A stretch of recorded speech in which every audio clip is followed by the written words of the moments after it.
author, columnist, managing editor of LibertyNation.com, podcast host and conservative policy advocate. We dismiss history at our peril. Liberty Nation Radio with Mark Angelides. Welcome back to Liberty Nation Radio, right here on the Radio America Network. I'm your host, Mark Angelides. On today's action-packed show, we'll be speaking the cost of war in both Ukraine and Israel for the American public, the political cost for Joe Biden, and examining what damage the recent guilty pleas from Trump associates will do to Donald Trump himself, if any. It's going to be a great show, and I'm looking forward to sharing it with you. I'd like to take a moment to wish a fond hello to our listeners out in Chester Springs, Philadelphia on WFYL 1180 AM. Thank you for being here. Remember, this show is proudly sponsored by LibertyNation.com, where you can access podcasts, breaking news, analysis, and a range of biting and brilliant shows to whet your appetite for freedom and your fondness for the great American Constitution. Let's get started.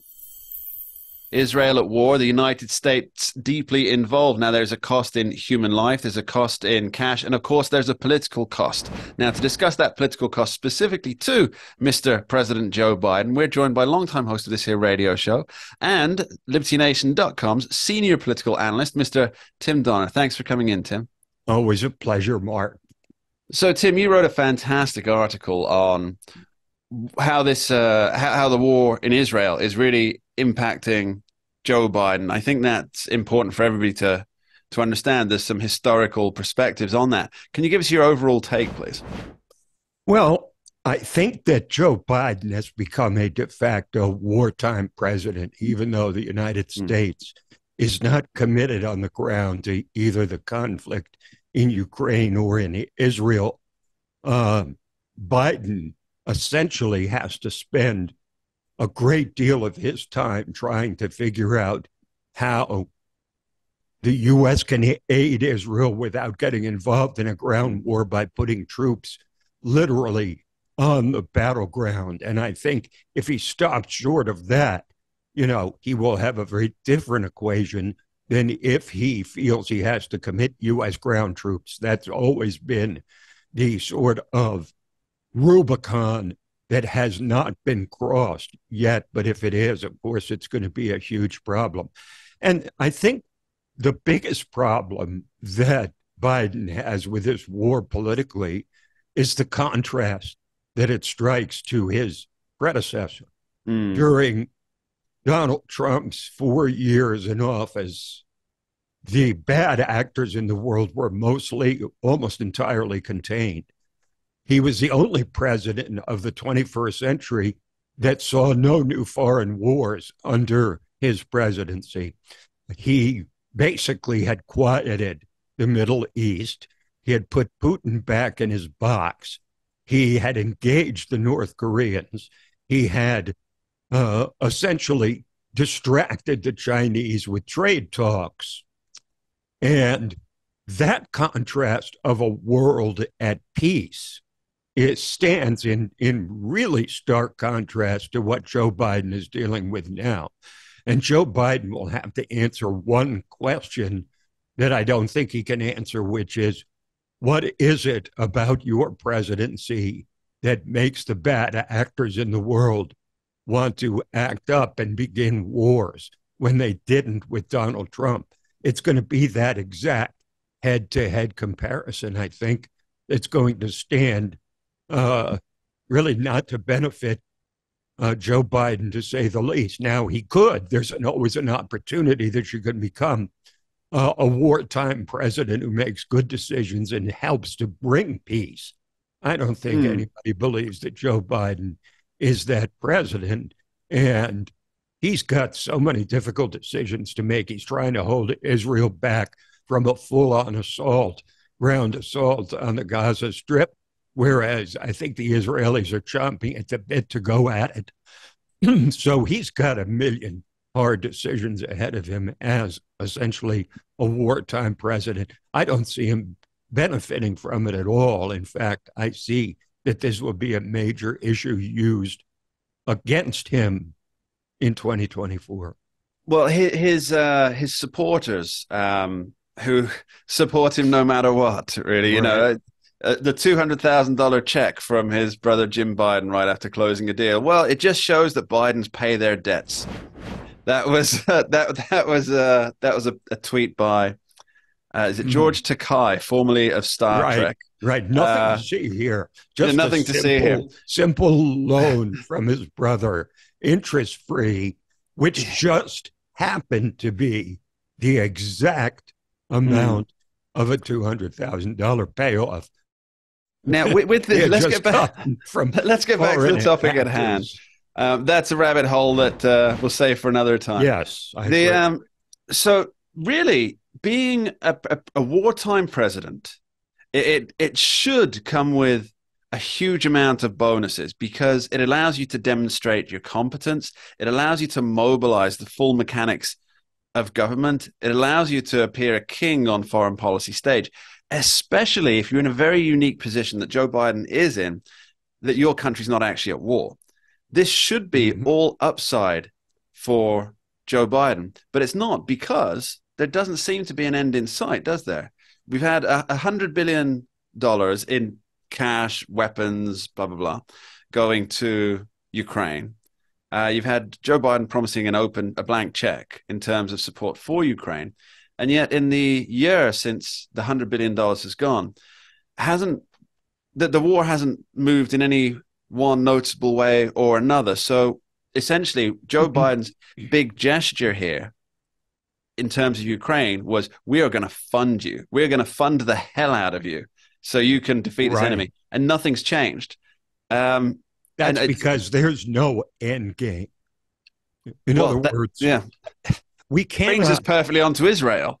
Yes, exactly. He doesn't know what his end game is there either, except I'm sure Biden would be happy to have Hamas wiped off the face of the earth. But then another group will form, just like they did with ISIS. You can wipe out this particular organization, but it does not wipe out the mindset behind it. Yeah, I mean, as a wartime president, you do have opportunities, but you cannot enter a war without an end game, without a goal that you set for your either occupation or participation in a war. And I think people don't have any sense, and it's making them queasy. What is the end game in Ukraine?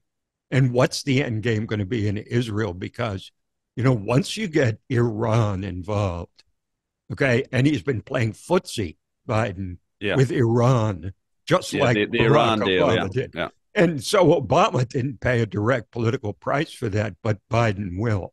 Because as much as they want to claim that the $6 billion that they sent to Iran was for strictly humanitarian purposes, which they can't even confirm.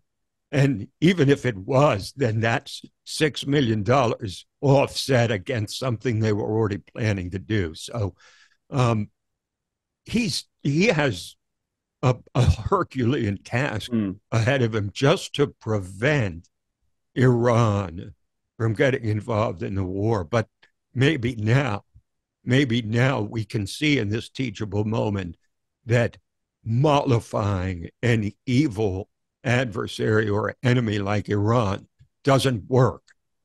Strength is the only thing that prevents war. Weakness promotes war, and strength promotes peace. Ronald Reagan taught us that, and so did Donald Trump.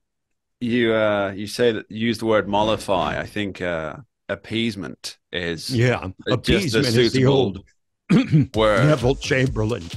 Very, very much so. And as Churchill famously noted, appeasement is when you feed the crocodile in the hopes that it will eat you last. Now, we're going to be back with Tim Donner after this short break discussing other foibles facing President Joe Biden. Don't go anywhere. We dismiss history at our peril. Liberty Nation Radio with Mark Angelides. And we're back with LibertyNation.com senior political analyst and longtime host of this here radio show, Mr. Tim Donner. Now, earlier in the show, we were discussing how Joe Biden's positioning himself as a wartime president and how this can either help or hinder him. If you didn't catch our answer on that, go back and watch that segment or listen to that segment. Please do. But this time, Tim, I'd really love to talk about what's happening with the 2024 election, how the votes are going to be kind of split up between whoever the eventual Republican nominee is, most likely Donald Trump, whoever the Democrat nominee is, most likely Joe Biden. But there's also some other facets that we need to consider, some other players on the chessboard, aren't there, Tim? Well, yes, and they're not ones that are terribly welcome in the Joe Biden camp, I can tell you that much. Essentially, you've got Robert F. Kennedy Jr., who has decided to run as an independent as opposed to running, say, as a libertarian where he would have easier ballot access. So Kennedy faces, and I'm sort of getting a little ahead of myself here, but Robert F. Kennedy Jr. faces a Herculean task in getting on the ballot as an independent candidate. You usually have to have tens of thousands of signatures from registered voters in order to even get on the ballot. But assuming that he does, you could make a case that Robert F. Kennedy Jr. could take some votes from Trump as well as Biden. But even if you sort of stipulate that it'd be 50% he takes from each, Biden's got other problems. And one of them is Cornel West, who is now also running as an independent. He was originally going to be the Green Party designate, but he's decided to run as an independent now. Again, he has ballot access problems, but Cornel West is far left. Roughly 100% of his votes will come at the expense of Joe Biden. Yeah, Cornel West, for those who don't know, Professor West he's Bernie Sanders, but smarter. Yeah, I think is the nice way to say it. And a little more of a revolutionary, I suppose, because he has never worked within the system, which Bernie Sanders has done. But West stands to drain votes directly from Biden. There's nobody who's thinking about Donald Trump who goes, Donald Trump or Cornel West, Donald Trump or no, there are no voters like that. But the real X factor in this is the No Labels Party, and we're not going to find out till early to mid 2024 whether they're going to field a candidate or not. But I can tell you this much, that they are all in on ballot access. They are already on the ballot in double-digit number of states. There was about 15 at last count, and their likely nominee would be Joe Manchin, who, of course, is the yin to Biden's yang in the Democratic Party. It was Manchin who stalled the far left progressive agenda. So he might get some votes from Trump as well. But I would think he would, again, as a leading Democrat, shall we say, outspoken critic of the Biden agenda, I suspect he will get primarily votes from unhappy Democrats who don't like the progressive far-left radical direction of their party. So there's going to be vote splits happening. The question is who benefits from it. You could argue Trump if it was just Robert F. Kennedy Jr., but with the three of them in, and 75% of the U.S. public essentially saying that Joe Biden is too old to serve another term as president, it's hard to pick a scenario in which Joe Biden benefits from a split field like this. I should just mention that we've actually even missed somebody else on that. We've got, two people, which we will come to that in just a moment. So you've got Robert F. Kennedy, independent. Ballot access might be a problem, although I suspect that he's going to focus primarily on what we might call swing states. Swing states, really, yeah. Because why not? There's more people ready for him there. I don't think he's going to be out there trying to get signatures in Alabama or Mississippi. Not going to happen. Yeah. Right. So we've got RFK, we've got Cornel West, again, could have some ballot access issues. Then you've got, as you point out rightly, you've got no labels, which is essentially, that's just waiting for, I guess you could call it a plug and play candidate. They've got the ballot access already, plug and play candidate, ready to go. So you've got that as well. And then Cornel West, which we've just mentioned, he left the Green Party designee to run independent, which means the Green Party's still in play as well, with whomever they choose. So that's 4 so far that could be upsetting the electoral apple cart. And we've just had, we're recording this on Wednesday, the 25th of October. We're expecting Representative Dean Phillips to announce on Friday, the 27th, that he's a Democrat representative, and we're expecting him to announce his presidential challenge, aren't we? Now, how does that affect things? Well, talk about an embarrassment for the Joe Biden campaign. Oh, yeah. He thought he would have an issue-free decision to move the first primary to South Carolina instead of New Hampshire, which has held the first primary for like 1,000 years. Okay. 246 or something. But the point is, the people in New Hampshire were not pleased because their own state charter says they have to hold the first primary at least a week before any other similar contest. Now, the caucuses in Iowa always go the week before. Yeah. But Dean Phillips, there's a couple of problems here. First of all, just the fact that Dean Phillips is seriously considering a challenge as a sitting congressman, a sitting Democratic congressman. We're not talking about Marianne Williamson or some kind of gadfly here. And we're not talking about, someone who's just appeared on the scene suddenly like Robert F. Kennedy Jr. But the biggest problem is that by entering the race, Dean Phillips likely gets himself a victory in the New Hampshire primary because Joe Biden did not put his name on the ballot in order to be faithful to South Carolina being the first primary. And I think Biden just thought, well, New Hampshire will just fall in line because I'm the president and I've decided the first primary is going to be in South Carolina. Well, not so fast, Mr. President. The New Hampshire Democratic Party, let's just say they were not pleased, and they're going ahead with their primary as planned, whether the sitting president is on the ballot or not. But imagine, Mark, the headlines the day after the New Hampshire primary when you have Trump probably win and Dean Phillips as the victor in the New Hampshire. What an embarrassing spectacle that would be for the White House.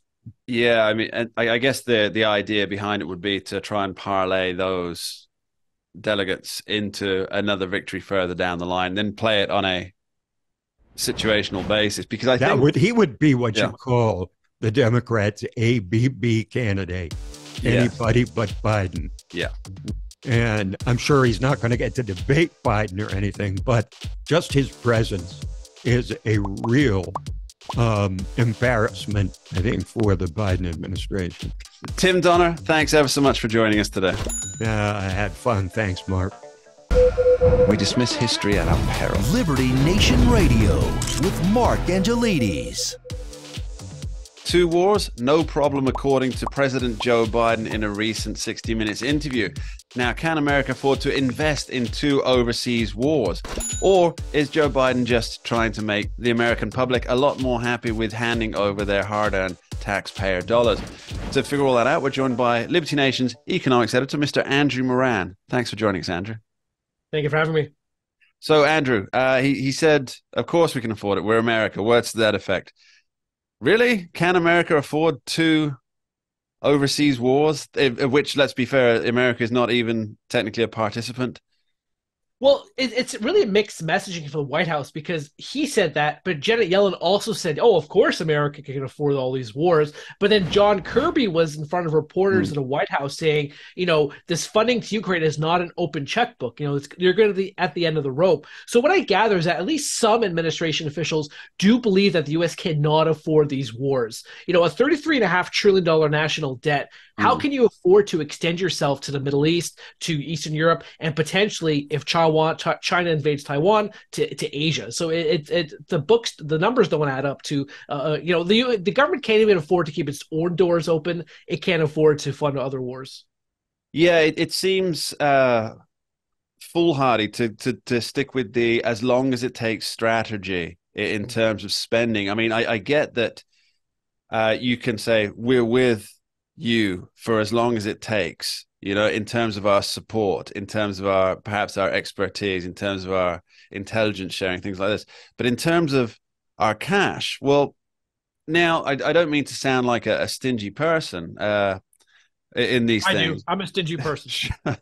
But the money that is going now, let's be clear, some of that money is actual cash. Not all of it is actual cash, and some of it is in terms of it's to get weaponry and armaments for essentially for nothing that will be paid back through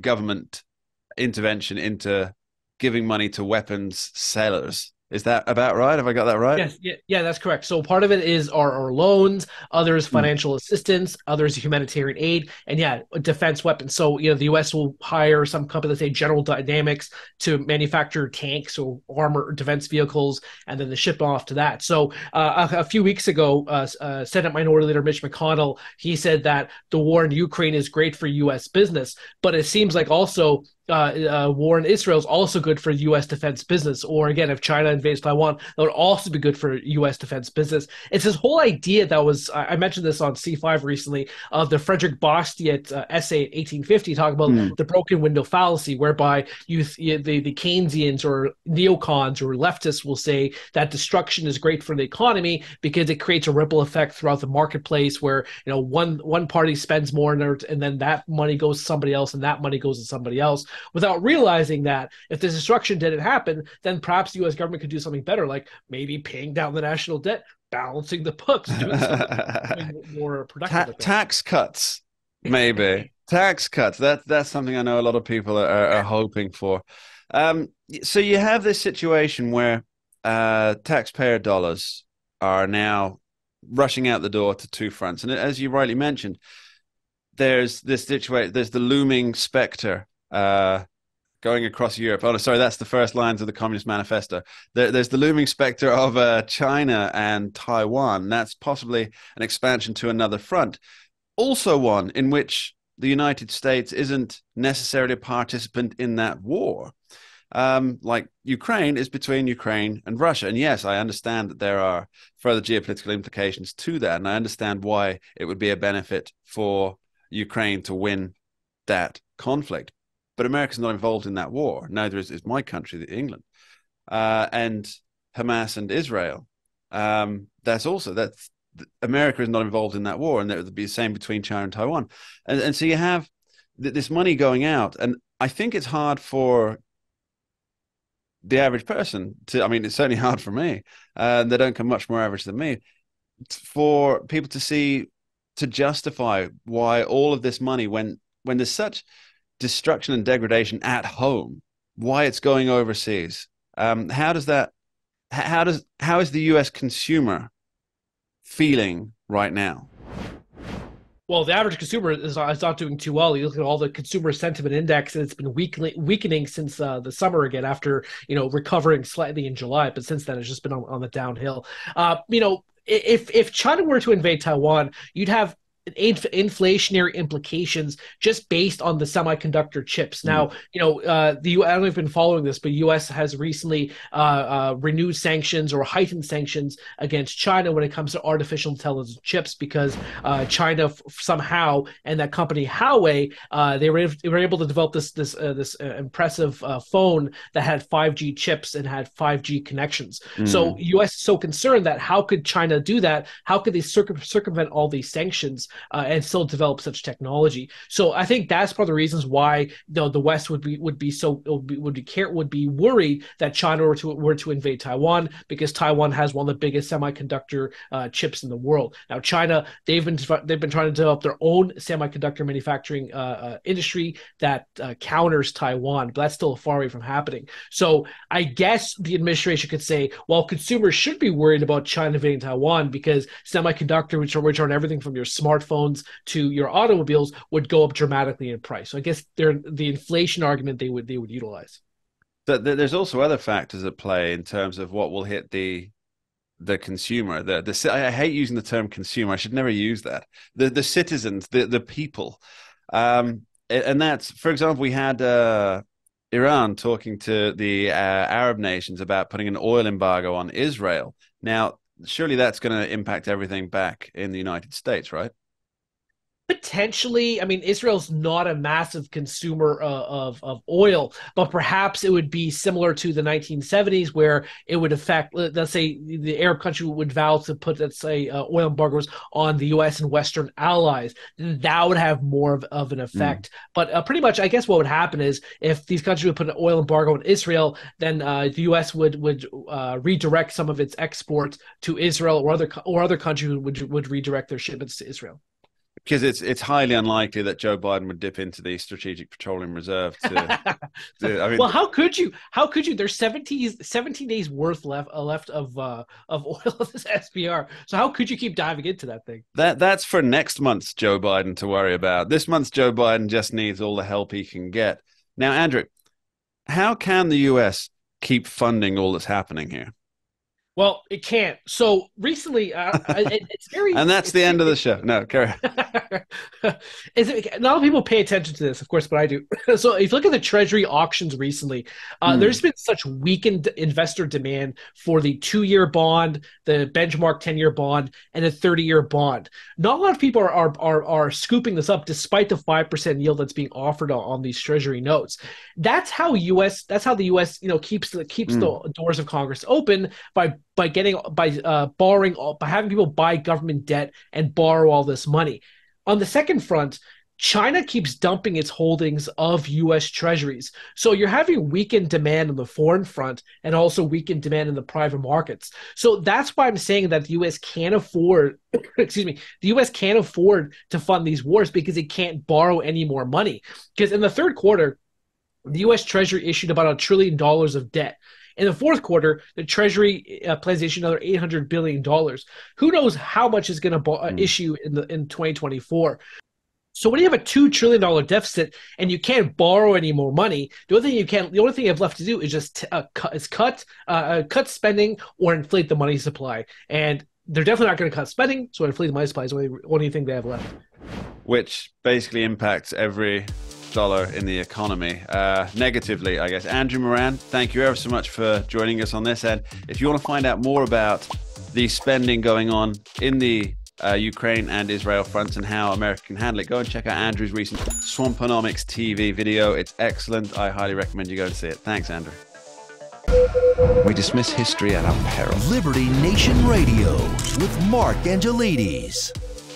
The Georgia case against President Donald Trump and associates is in full swing, and we've already had people copping plea deals. Now, to discuss those particular deals, the cases, and I promise no maritime law, Mr. Scott DeCosenza, host of the excellent Uprising podcast and Liberty Nation's legal affairs editor, joins us today. Thanks for being here, Scott.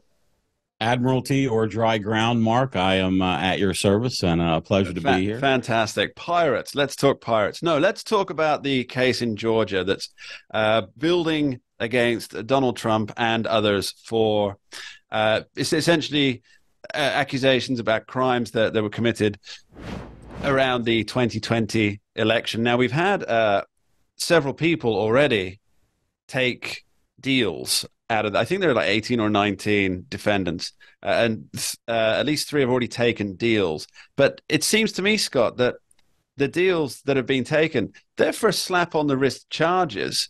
Now, do feel free to go into as much detail or as little as you want on this, just to get to the salient points. Well, thank you for the latitude there. Yeah, so just to kind of paint the picture here, the 3 bigger names I think are Jenna Ellis and Sidney Powell and Kenneth Cheesebro are the folks who've taken deals, the kind of more headliney names.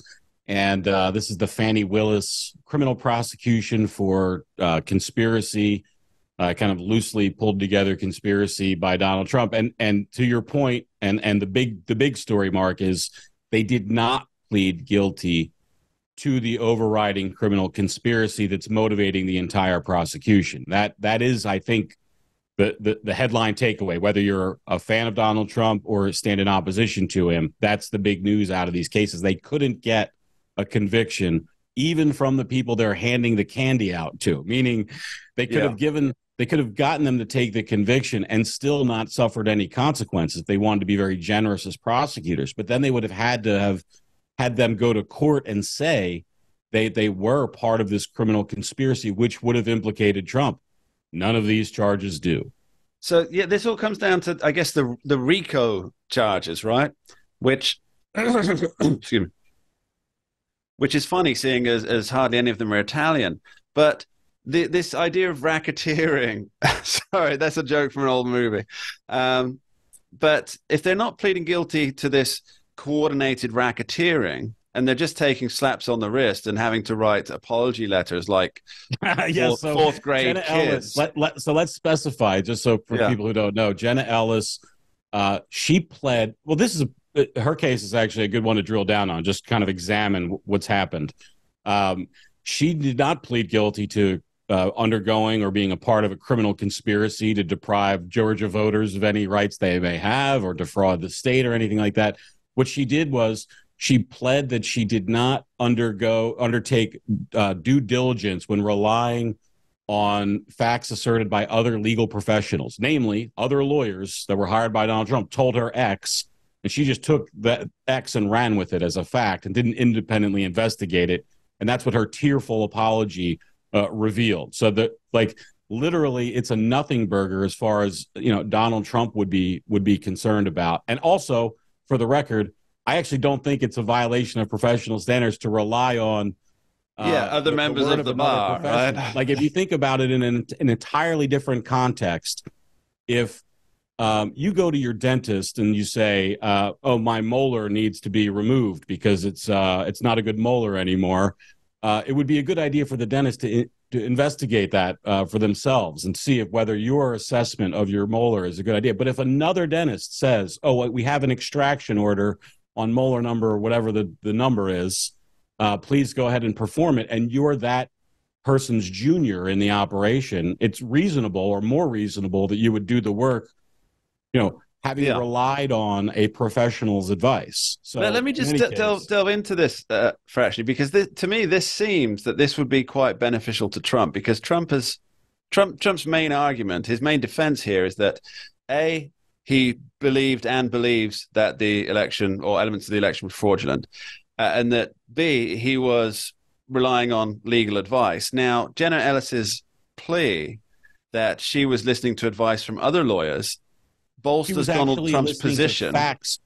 Her position is that she was relying on facts provided by other lawyers. Right. Just for the record. Sure. And Trump's charges require, for him to be successfully prosecuted, it's required that the prosecution prove beyond any reasonable doubt that Donald Trump believed he was committing a fraud against other people. That's part of the key component of engaging in a criminal conspiracy to defraud the voters, is that he had to have thought that he was engaging in one. It's not like an accidental fraud. That's not part of the thing. This is a purposeful act, and he must have the guilty mind, right? The mens rea. Yeah, the mens rea. And so any prosecution that doesn't reveal or get us closer to having that, it doesn't advance the prosecution against Trump in any way, shape, or form. Yeah, so it seems to me then that the Sidney Powell one, the Kenneth Chesebro one, or Cheesebro. I'm sorry, Mr. Kenneth. I'm not entirely sure how to pronounce it. It's more fun to say Cheesebro. That's why I'm sure it is. I don't know. And Jenna Ellis, it seems to me that these are the early trials, which was clearly a strategy, right? It was like get in there early. It was their strategy to to ask for a swift Mark, trial. I'm going to stop you right there because this is actually a very important point in how we analyze and think about these things. The early plea bargains are the ones that are most generous. This is my point. To the accused, most generous to the accused. So if this is the best they can do, if this is, I mean, it's like you're giving away the store, and you couldn't give away the top level conviction in order to advance your prosecution Trump. So it's actually a pretty huge fail in that regard. Now, there's one component. I just don't know how much time we have. I wanted just to get this in. The one thing that Trump loses with an early plea, and this was a point I saw made by Ankush Kardori, who is a former federal prosecutor who's often does media appearances. I can't remember where I saw him write this, but I thought it was an interesting point. Is all the evidence would be the same against Trump that it is against these other defendants. So if they were going to have to go through trial, Trump would get a really good advanced look at all the evidence in detail and how it plays out. Now, there is something called discovery, and he will be afforded the discovery evidence, but those kind of raw files of discovery are much less valuable than the honed, kind of sharpened point of the stick of where they think they can poke you with a trial. And so that's the one thing that he loses on this. And it's never a great thing if one of your co-defendants pleads guilty, even if you had, even if you never met them and never had a conversation with them. It just, generally speaking, it's better for you if that doesn't happen. But within those contexts, Mark, I don't see it as a big loss for Donald Trump, and I don't think that it's going to aid substantially his criminal prosecution. I would say that there's a big political win for Donald Trump here, that there's 2 misdemeanors, and I think it is a felony, isn't it, for Jenna Ellis? In fact, she's subject to, we said we're going to drill down on the case, but then I think we went away from it. So let's drill down on it. She was convicted of a crime. She will serve not a single day in jail or prison. She will do 100 hours, I think, of community service and pay a $5,000 fine. And so even that, again, it's that's the big reveal here. That's what we've, stopped the country for, in a manner of speaking, and where she's devoted years. She being Fannie Willis, the Fulton Georgia District Attorney. Yeah, exactly. So let's leave the last thoughts here on Fannie Willis. What is she thinking right now, in your opinion? Is she thinking that I've made a terrible mistake here, I've cast my reputation onto this case, and it's not landing? Or is she thinking I've got the best stuff saved up? Or can we just possibly not know? Well, I think the smart money bet is just to think of who her audience is, who is she performing for and what her goal is. And any successful prosecution of a Trump ally or lieutenant, I think it accrues as a win to Fannie Willis. And eventually, I think she'll probably be unsuccessful. And I hope she's unsuccessful. And the reason why is not because I favor Donald Trump politically. It's because I think that prosecutors who create novel applications of the criminal law to punish their political enemies should not be successful. That's sort of my, my cross my heart hope for this country. So I think that she will be, but also I don't think that, who is going to really, be cross with her for doing it. I think that she's a hero in many circles for prosecuting Donald Trump, and she'll reap those benefits till her dying days because of Trump derangement syndrome. And she will be able to put the copies of those apology letters written like 4th graders on her wall in her office. Scott D. Cosenza, thanks ever so much for enlightening us. Much appreciated. And that's about it for us on this week's edition of Liberty Nation Radio, heard coast to coast on the Radio America Network. I'd like to briefly thank our guests on today's show, longtime host of Liberty Nation Radio, Tim Donner, economics editor Andrew Moran, and legal affairs editor Scott D. Cosenza for taking the time to join me. And of course, extend my warmest thanks to you, the listeners, for taking the time to tune in. A final thought for this week, I'll leave you with the words of Albert Einstein, who said, quote, "I know not with what weapons World War III will be fought, but World War IV will be fought with sticks and stones," end quote. Just something to think on. Thank you for listening. We dismiss history at our peril. Liberty Nation Radio with Mark Angelides. Don't get caught up in the media madness. Join our movement for free thinking and free speech at libertynation.com. Publishing news and analysis 24/7 with original articles by our team of authors who tell it like it is. Join us each week for online TV shows, The Uprising Podcast, and Liberty Nation Radio. We believe in free thinking and free speech. We are libertynation.com.